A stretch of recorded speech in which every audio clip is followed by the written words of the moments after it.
A long time ago, when our country was young, he was raised near an apple orchard. His favorite thing to eat was an apple. He ate apples all the time.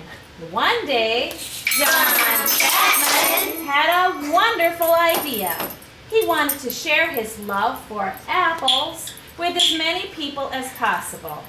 He decided to travel across the country planting apple trees. So off he went, leaving his home to plant his seeds. He walked in his bare feet and he carried no weapons. On his back was a sack full of seeds. On his head he wore a cooking pot as a hat.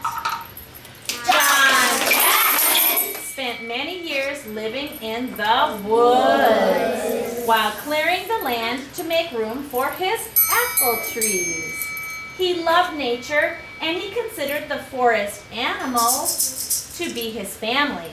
Even when he encountered an animal that normally would be frightened of him, he became their friend. Even a curious skunk realized that John Chapman was a kind man. The skunk, like so many other animals, loved him. John Chapman met many people as he traveled across the country. Children loved the stories he told and loved to wear the cooking pot that he wore on his head.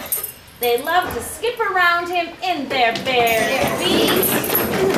Because of the hard work that John Chapman did on his own for many years, today there are beautiful and rich apple trees that grow across the country.